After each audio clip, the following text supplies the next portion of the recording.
स्वागत है आप सभी लोगों का मेरे चैनल साइंस टू टेक्नोलॉजी में। मैं अनुपम विपुल आप सभी लोगों का स्वागत करता हूं आज के शो फ्यूचर फ्राइडे में।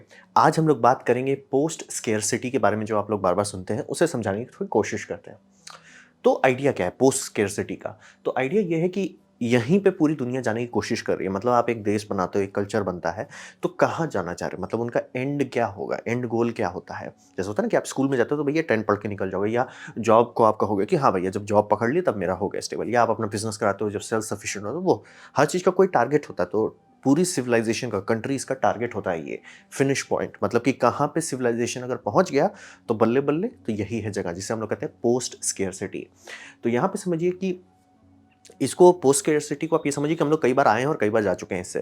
तो बात ये होता है कि कोर लेवल के नीड्स जो हैं वो मीट हो जाना चाहिए कोर लेवल पे। और यहाँ पे समझिए कि उसका मतलब क्या होता है कि कोर लेवल पे आप कोई समस्या मतलब सारी चीज़ों को सॉल्व करते रहें, तो उसका ये मतलब होता है कि जो भी आबादी है आपकी, चाहे वो देश हो, चाहे आप कल्चर के बारे में बात करें, उन लोग को टेंशन नहीं हो कि जैसे खाना हो, पानी हो, रोटी, कपड़ा, मकान जिसे हम लोग कहते हैं, टेंशन नहीं हो कि भैया ये सब कहाँ से आएगा? ये हो कि भैया अच्छा या बहुत अच्छा, मतलब एक होता है ना कि अमीर या बहुत ज़्यादा अमीर, ये दोनों के बीच में आप रहना चाहते हो। कभी नहीं रहे गरीब और अमीर, ये दोनों के बीच में आप कभी नहीं रहना चाह रहोगे कि अमीर या बहुत अमीर, तो आप चिल रहते हो। तो हम लोग टारगेट वही रखना चाहते हैं कि जहाँ पे सब लोगों को खाना, पानी, रोटी, कपड़ा, मकान, जुगाड़ आराम से हो जाए, तो वही समझिए।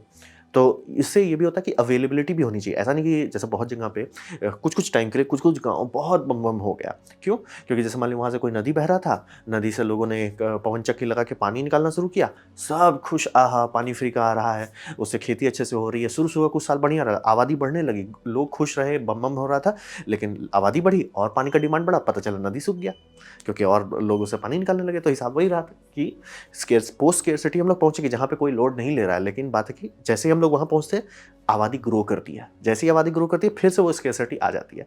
पोस्ट स्केर्सिटी का मतलब कि हमें वो आगे पीछे को एक जगह पे रोकना पड़ेगा कि ठीक है, जैसे अब आबादी इतनी है, इतनी ही है, बहुत कंटिन्यूअसली नहीं बढ़ रही है। जैसे कि मान लीजिए इंडिया की आबादी 1.5 बिलियन मान लीजिए, तो 1.5 बिलियन से वो मान लीजिए 2 बिलियन होता है, लेकिन 2 से 3, 4, 5, 6 नहीं जा रहा है, 2 पे आस-पास आके रुक गया है कि हाँ भाई 2 है, ठीक है।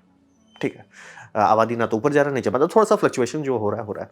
तो उस केसेस में आप रुक सकते हो स्टेट में, जिसे हम लोग कहते हैं स्टेबल स्टेट। तो स्टेबल स्टेट में पोस्ट स्केर्सिटी रहना पॉसिबल है। अभी तक जितनी बार भी हम लोग पोस्ट स्केर्सिटी पहुँचे, वो शॉर्ट ड्यूरेशन के लिए था। है। जैसे कि ये गाँव है, यहाँ पे ये हो गया, बल्ले-बल्ले आबादी ग्रो की, धड़ाक से फिर से स्केर्सिटी आ गया। ये देश है, ये बहुत बढ़िया चल रहा है, स्केर्सिटी खत्म हो गई, फिर से आ गया। आबादी बढ़ी, हो गया। ये हमेशा होता रहता है। तो वही समझिए कि किसी को भी सोचना ना पड़े, जैसे आपका रोटी, कपड़ा, मकान, इसके बारे में सोचना ना पड़े कि भैया कहाँ से होगा। जैसे काफ़ी लोग का होता है ना, बहुत चिंता में है, वो नहीं रहे, और वो रहे तो किसी और चीज़ ले रहे, लेकिन बेस लेवल पे नहीं कि भैया आपका खाना नहीं रहेगा, आप टपक जाओगे, पानी नहीं रहेगा, आप टपक जाओगे, घर नहीं रहेगा, आप टपक जाओगे, तो वो सब समस्या ना रहे। और इस पार्टी में हर कोई इंक्लूडेड होना चाहिए। यूटोपिया का जितना भी ड्रीम दिखाया जाता है, वो ड्रीम में यही रहता है कि हर कोई इंक्लूडेड रहे, क्योंकि आजकल काफ़ी लोग हैं ऐसे जगह पे पहुँचे हुए हैं जिनको टेंशन नहीं है टेंशन, लोड नहीं लेना है सर, मेरा रोटी-कपड़ा फिक्स है, आ जाएगा सर, घर आ जाएगा। ज़्यादा से ज़्यादा क्या होगा, एक ही बंगलो में रहेंगे ना सर, ज़्यादा टेंशन वाली बात नहीं है। हाँ, वो चाहते, उनके सपने थे कि भैया 15-16 बंगलो रहे, लेकिन ठीक है, एक ही से काम चला लेंगे। तो उ उस तरह के लोग हैं आज की दुनिया में जो इतने सक्षम हैं कि भैया हम सॉर्टेड हैं।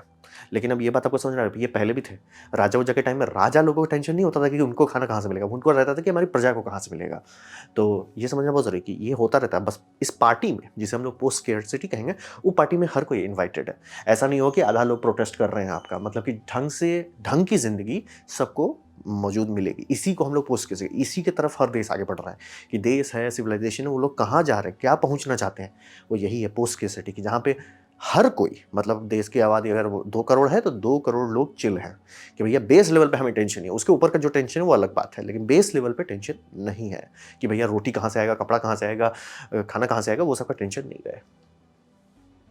तो इसके डिटेल पे उतरते हैं, क्योंकि बस कह देना रोटी, कपड़ा, मकान उतना आसान नहीं है जितना आप सोचते हैं। क्योंकि ये समझिए कि महात्मा गांधी का एक डायलॉग है, the world has enough for everyone's need but not for everyone's wants, और ग्रीड उस टाइम का। तो यहाँ पे मैं वांट्स लिख रहा हूँ। तो हिसाब ये कहिए कि अगर आपको चाहिए पानी, ठीक है, कि मैं पानी पीना चाहता हूँ, मेरे शरीर को पानी पीने के लिए चाहिए, क्या है इस पृथ्वी में उतना फ्रेश वाटर आराम से। क्या इतना पानी है कि हर कोई एक दिन में एक बार अच्छे से नहा सकता है आराम से? क्या इतना पानी है कि दिन में कोई आराम से नहा के कुछ कपड़ा-वपड़ा धो सकता है? हाँ, ठीक है। क्या इतना है कि हर कोई स्पा बाथ लेने लगे तो रहे? नहीं। अब बात यही समझिए कि नीड जो है, जितनी हमें ज़रूरत है पृथ्वी के पास, लाइक कोई चिल टेंशन मत लो भाई, हम हैं चिल, कोई टेंशन नहीं।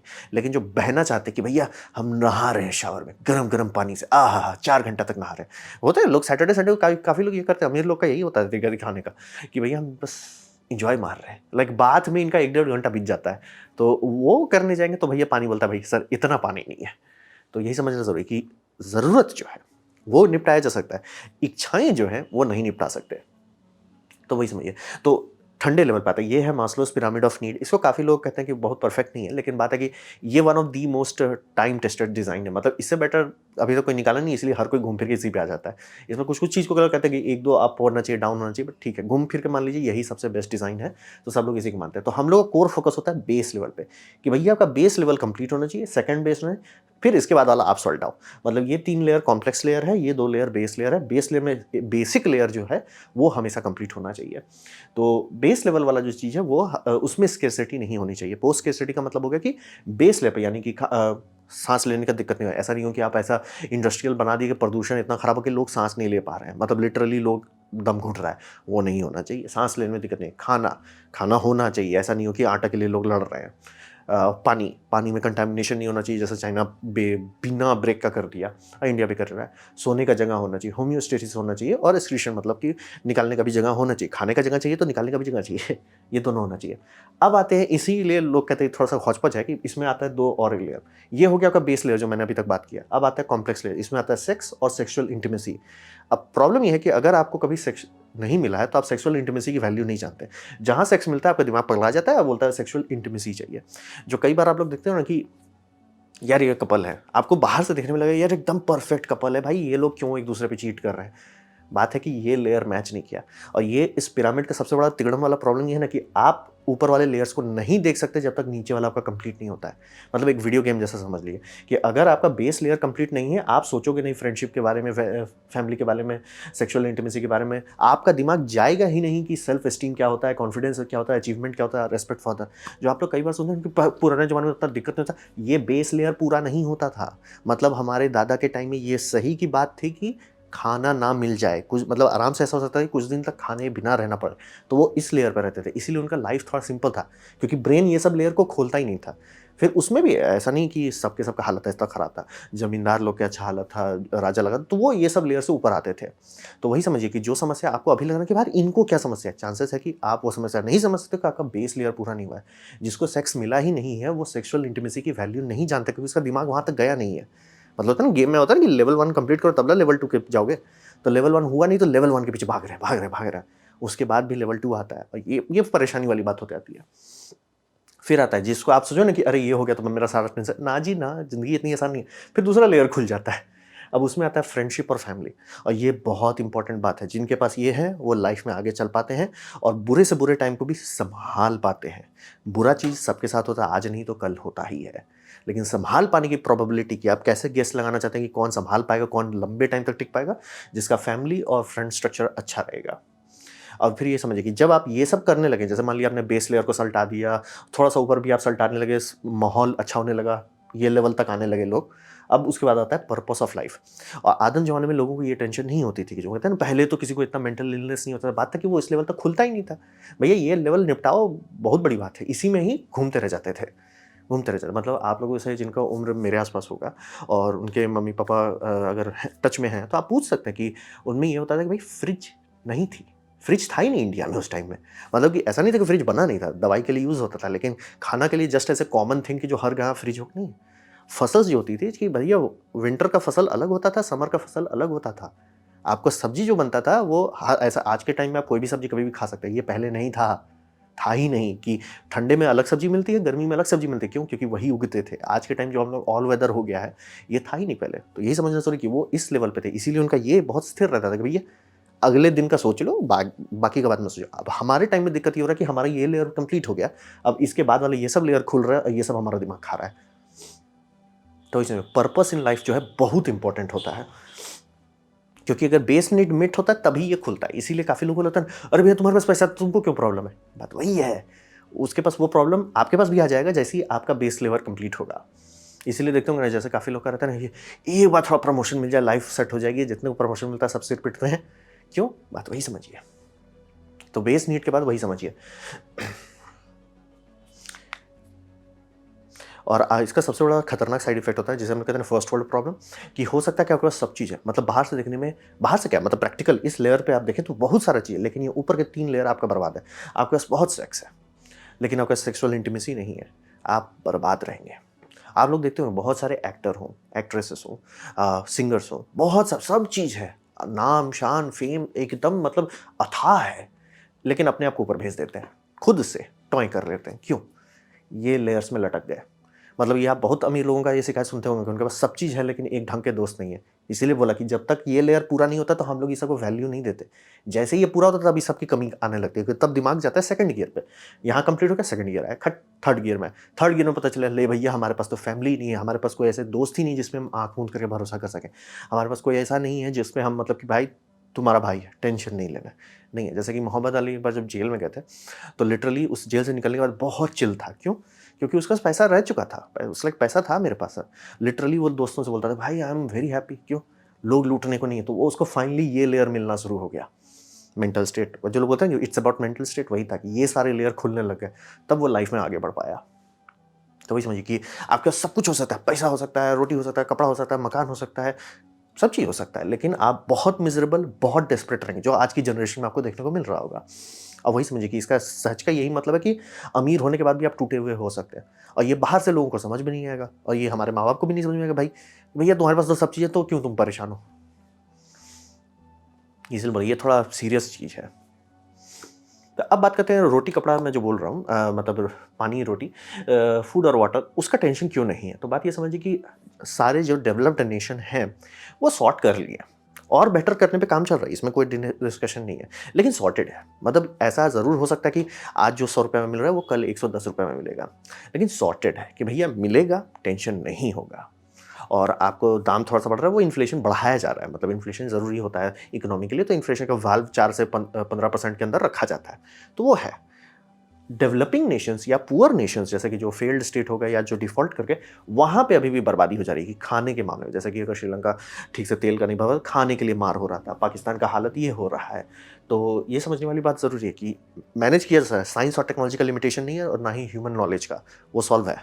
लेकिन मैनेजमेंट जो है, मिसमैनेजमेंट हमें बर्बाद कर देता है। तो बात ये समझिए, कोर लेवल पे आते हैं कि क्या पृथ्वी उतना खाना उगा सकती है जितना हमें चाहिए?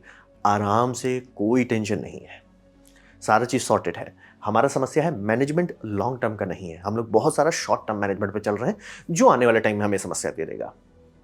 तो कैसे हो सकता है लॉन्ग टर्म, जिसे कहते हैं कि जिससे मतलब भारत आने वाले टाइम तक आबादी बढ़ते भी जाए, कोई भी टेंशन नहीं रहेगा, सर खाना है और खाना का दाम घटने लगेगा। तो ऐसा कैसे कर सकते हैं? तो ऐसा करने के लिए 3 परत से चलना होता है। पहला होता है ज़ीरो टिलिंग फार्मिंग, यानी कि ज़मीन को कुरेद के बर्बाद ना करें।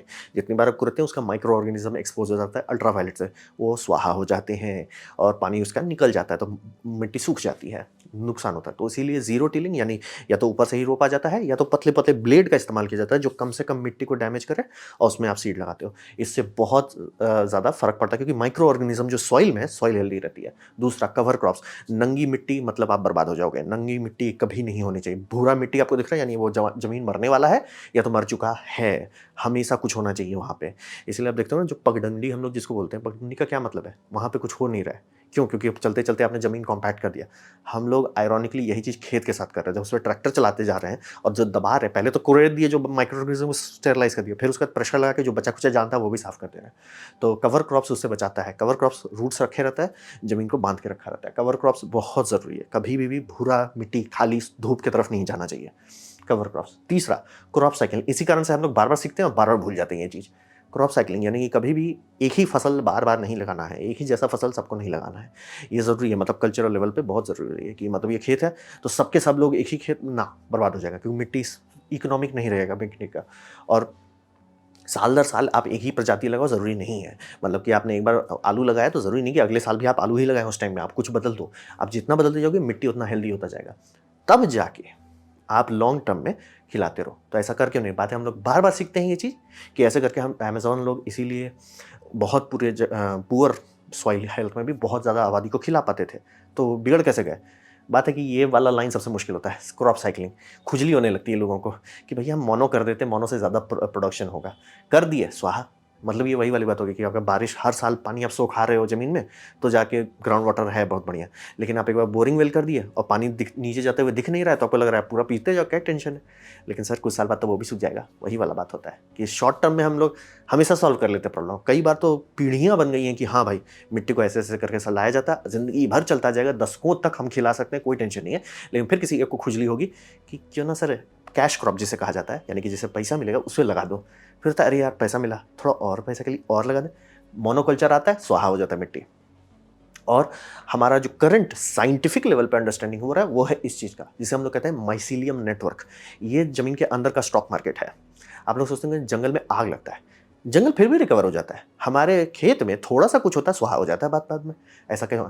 जंगल के अंदर ये होता है माइसीलियम नेटवर्क। ये एक स्टॉक मार्केट है जिसमें लिटरली कार्बन, शुगर, एनर्जी, ये सारा चीज़ इधर से उधर किया जाता है। तो अगर कोई आपका खेत है और उसके अंदर माइसीलियम नेटवर्क बम बम है, आराम से मान लीजिए एक आया कीड़ा, कोई बीमारी आई, घुसा, लिटरली उसका एरर सिग्नल इसके माध्यम से सारे पेड़ को मिल जाएगा। वो सारे पेड़ लिटरली उसके पास इमरजेंसी रेस्क्यू भेज देंगे। ये होता है साइंटिस्ट को पकड़ने के लिए, इसमें रेडियो एक्टिव कार्बन डाले और एक प्लांट को शेड कर दिए कि भैया इसको कार्बन की ज़्यादा ज़रूरत पड़ेगी, लेकिन इसे शेड कर देता है आर्टिफिशियली। यहाँ से कार्बन ट्रेस हो रहा था कि भैया सारे प्लांट्स इसको डोनेट कर रहे हैं, इसको ट्रेस करके दे दिया जा रहा है।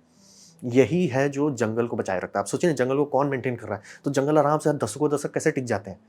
माइसीलियम नेटवर्क सबको बैलेंस कर रहा है। अब वहाँ पे मोनोकल्चर नहीं है, आराम से चलता है। तो वही समझिए कि ये साइंटिफिकली 2010 में जोड़ा जा रहा है साइंटिफिक बुक्स में।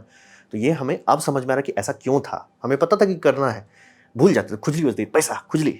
लेकिन अब वो खुजली समझ गए कि भैया ये नेटवर्क जब तक है तब तक हम बम बम है, ये नेटवर्क मर गया, काम खत्म, फ्री का आपका मिट्टी सुहा हो जाएगा। फिर पानी एक्चुअली बहुत आसान है मैनेज करना, जब तक हम लोग खुद से पोल्यूट ना करें। ये मामले में इंडिया अच्छा नहीं चल रहा है। फार्मिंग के मामले में मैं देख रहा हूँ कृषि विज्ञान केंद्र हर जगह मेहनत कर रहा है, गाड़ी खोली गई है, फुल स्पीड पे नहीं है लेकिन गाड़ी खोल दी गई है। पानी के मामले में इंडिया बहुत पीछे चल रहा है। इस मामले में सबसे खराब चाइना है, और इंडिया जिस स्पीड से बेवकूफ़ी कर रहा है, चांसेस है कि हम लोग भी वहाँ पहुँच जाएंगे। हमारा इंडस्ट्रियल वेस्ट पे सीधा सख्त कानून होना चाहिए कि भैया इंडस्ट्रियल वेस्ट पानी में नहीं जाना चाहिए।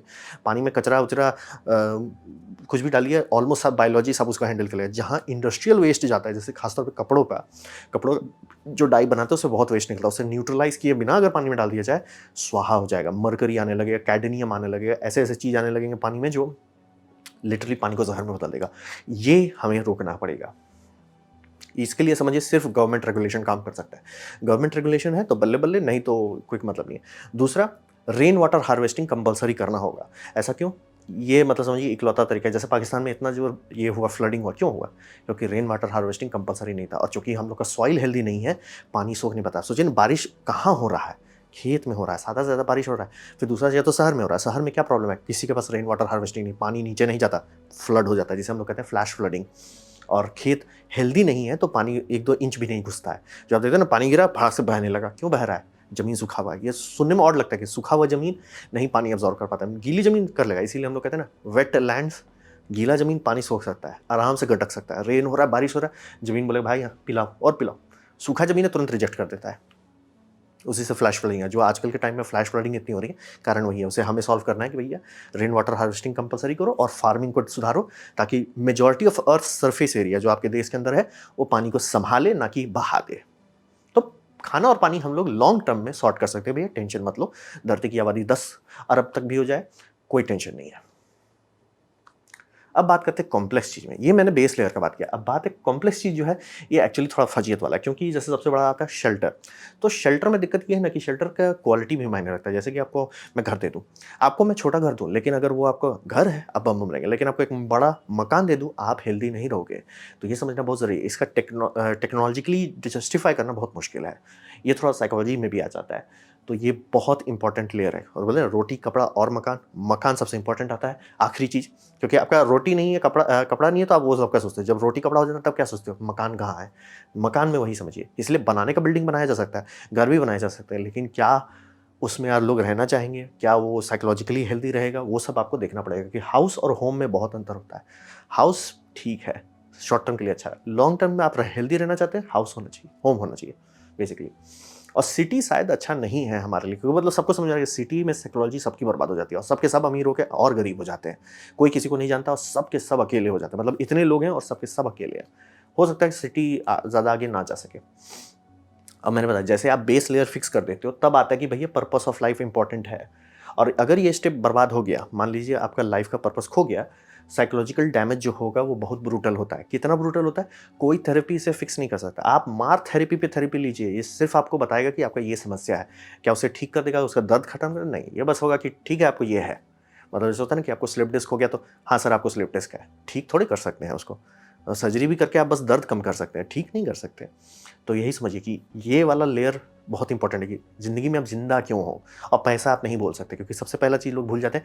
पैसा सबसे पहले चीज़ आप क्या करते हो? आपको बस पैसा आता है, खर्च करते हो।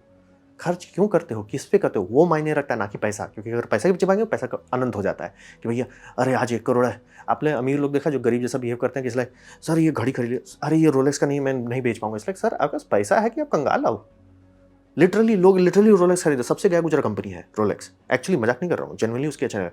अभी तो मतलब पटेक फिलिप का वैल्यू बढ़ गया, इसलिए लोग देखने लगे भैया रोलेक्स आप सिर्फ हुलुलुलु कर रहे हो, आपका ब्रांड नेम कॉमन पब्लिक जानती है तो आपका रजिस्ट्रेशन भाग रहा है, लेकिन एक्चुअल वैल्यू नहीं है आपकी घड़ी में। पटेक फिलिप का देख रहे हैं, अलोनोजोला का है जिसका जर्मन इंजीनियरिंग, देखेंगे आप बोलेंगे इंजीनियरिंग इसे कहते हैं। वहाँ वो सब घड़ी को जगह पे आप रोलेक्स क्यों भाई सेल कर पाएंगे? घर क्यों नहीं खरीद पाते? अरे भैया उस घर इज लाइबिलिटी, मुझे ये चाहिए, क्या बोलते हैं, एसेट, आई वांट एसेट। अब एसेट के चक्कर में बताइए, ये वही वाली बात होती है कि सोने का जेल भी जेल ही है। तो वो समझना बहुत ज़रूरी है कि साइकोलॉजिकल नीड वो सब ठीक करना बहुत ज़रूरी है। और हमें पहले हमारे टाइम में क्यों नहीं था, ये हमारे पूर्वज सॉर्ट किए हुए थे कि फैमिली था उनका। ये जो कहते हैं ना फैमिली, कि हम दो हमारे दो, ये फैमिली सॉर्टेड था।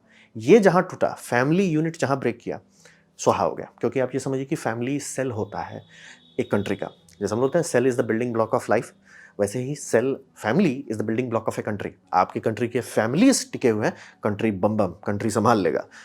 सेल्स टूट गए यानी कि कैंसर्स हो गया, उसमें स्वाहा, काम खत्म। से फर्क नहीं पड़ता कि आप करोड़ों के करोड़पति हो तो भी आप भूखे ही मारे जाएंगे।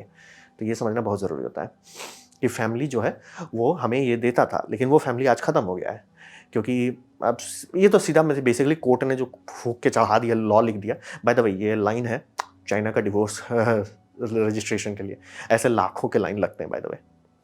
इंडिया में भी वही हो रहा है। और वही बोल रहा है कि ये जो सुना पैसा पैसा पैसा, इसलिए क्या पैसा खर्चने के लिए टाइम नहीं दिख रहा है। ये सब जितने जो हसल कल्चर के पीछे दिखा रहे हैं, आप देख रहे हो कि इनके पास टाइम कितना है। लिटरली अपने बीवी बच्चों को टाइम नहीं दे पा रहे, तो भैया आप कमा किस लिए रहे हो? टाइम नहीं है, बीवी बच्चे नहीं है, पैसा बहुत है, पैसे का क्या झुंझुना बजाओगे? क्योंकि सबसे पहला चीज़ आप क्या करते हो, पैसा आते खर्च करते हो। इसीलिए बोले साइकोलॉजिकली बहुत इंपॉर्टेंट है कि आपको पर्पस ऑफ लाइफ पता हो, और वो गलती से पैसा बन गया, अब बर्बाद हो जाएंगे। तो इसीलिए ये उतना आसान नहीं कि रोटी कपड़ा मकान कर दो लाइफ सेट हो जाएगी। आप लोग देते हो ना जिनके पास ये सब सॉर्टेड है, वो क्यों नहीं शांत है, क्यों नहीं मतलब खुश है? यही लेयर बर्बाद करता है। अब फिर बात है सबसे खतरनाक बात पे। यहाँ पे डेंजर ये समझिए कि एक लाइन है जो कई बार आपको सुनाया जाता होगा, road to hell is paved with good intentions. तो उसका मतलब क्या होता है? मतलब होता है कि हर कोई अच्छा ही चाहता है और उसी से तबाही मचती है। आपको ये समझना पड़ेगा कि इंसान जो है परफेक्ट नहीं है, और ये समझना इसलिए ज़रूरी है कि जो आउटकम अगर आप बहुत अच्छा बनाना चाहते हैं कि ये कर दो तो ये बहुत बढ़िया हो जाएगा आउटकम, यानी यूटोपिया आएगा, तो लोग कोई भी प्राइस देने को तैयार हो जाते हैं। जैसे कि चाहे वो सोवियत यूनियन के टाइम में हो, चाहे चाइना का अभी का करंट सिचुएशन हो, चाहे नॉर्थ कोरिया का हो, चाहे अभी जो लिबरल्स कुछ ज़्यादा फूक लिए हैं, ये सब हो, ये सब कोई भी कीमत भरने को तैयार हो जाते हैं, कुछ भी करने, लिटरली लोगों को ऊपर भेजने, ट्रक भर भर के ऊपर भेजने को तैयार हो जाते हैं, क्योंकि वो एक्सपेक्ट करते हैं कि हम यूटोपिया बना रहे हैं। और यूटोपिया का ड्रीम बहुत खतरनाक है, क्योंकि यूटोपिया का मतलब सब परफेक्ट हो जाएगा तो कोई भी कीमत बहा दो। अब यहीं से नरक आता है, यहीं से नरक आता है कि आप कोई भी कीमत भरने को तैयार होते हैं, नरक बोलता है भैया आ जाओ भाई, welcome. Road to hell is paved by good intention वही होगा कि जितने भी सोवियत यूनियन ने जो खून बहाया वो नहीं चाहते थे बहाना, लेकिन वो सर भाई हम यूटोपिया बना रहे हैं, थोड़ा सा ब्रेक सम एग्स, वही वाली बात हो जाती है। और कोई भी आपको कभी आसान सोल्यूशन दे रहा है, तुरंत गियर पकड़िए, रिवर्स में डालिए, भाग जाइए वहाँ से। आसान सोल्यूशन अगर आपको कोई दिया, नहीं होने वाला, कभी नहीं होने वाला। क्योंकि ये समझिए कि इंसान ग्रेट नहीं है, हम लोग नेचुरल सिलेक्शन का प्रोडक्ट हैं, उतना परफेक्ट नहीं है। जो हैं बस उसी में आपको निपटाना पड़ेगा। बायोलॉजिकल लिमिट के अंदर काम करना है, ना कि उसके ऊपर। जितने लोग, जैसे अभी शी जिनपिंग चाइना को सुहा करने वाला है, कॉमन प्रॉस्पेरिटी लॉ लगाएंगे, और जैसे ही वो लगाएंगे उसके 10 साल बाद आप लोग देख लीजिएगा, मैं आज बोल रहा हूँ 10 साल बाद जैसे ही वो लॉ पास होगा, खत्म। और सोवियत यूनियन वही कर चुका है, नॉर्थ कोरिया भी वही किया है बाय द वे। तो वही समझिए कि ये जो लिबरल लोग कहते हैं ना कि इसलिए कम्युनिज्म, खून की नदियाँ बहाई गई हैं, कभी नहीं सेटिस्फाई हुआ, सिर्फ नरक आया। तो वही समझना बहुत ज़रूरी है कि इंसानी साइकोलॉजी के उतना आसान चीज़ नहीं जिसे बस आप ऐसे कर दो सॉल्व हो जाएगा। बेसिक चीज़ सॉल्व हो जाएगा, रोटी कपड़ा मकान सॉल्व हो जाएगा। मकान को घर में बदल दें वो उतना आसान नहीं है। इसीलिए बोले सेक्स आसान है, सेक्सुअल इंटीमेसी बहुत मुश्किल है, बहुत रेयरली मिलता है। तो ये था मेरा प्रेजेंटेशन, पोस्ट स्केर्सिटी का क्या मतलब है। उम्मीद करता हूँ आपको ये अच्छा लगा हो, कुछ सीखने मिला हो, कुछ समझ में आया हो। अगर ऐसा है लाइक कर दें, दोस्तों से शेयर कर दें, उससे मेरा काफ़ी भला होगा। नहीं अच्छा लगा, नहीं पसंद आया, कोई बात नहीं, आप डिसलाइक दबा सकते हैं। मैं कहूँगा डिसलाइक 2 बार दबाएँ, उससे मुझे पता चलेगा कितना ना पसंद हुआ है। मैं आपसे कहूँगा कि कमेंट लिखें, मैं हर कमेंट को पढ़ने की कोशिश करता हूँ। आपसे कहूँगा सब्सक्राइब कीजिए, बेल दबाइए अगर आप फ्री हैं तो। आपने मेरा वीडियो देखा, जान के मुझे बहुत खुशी हुई। धन्यवाद।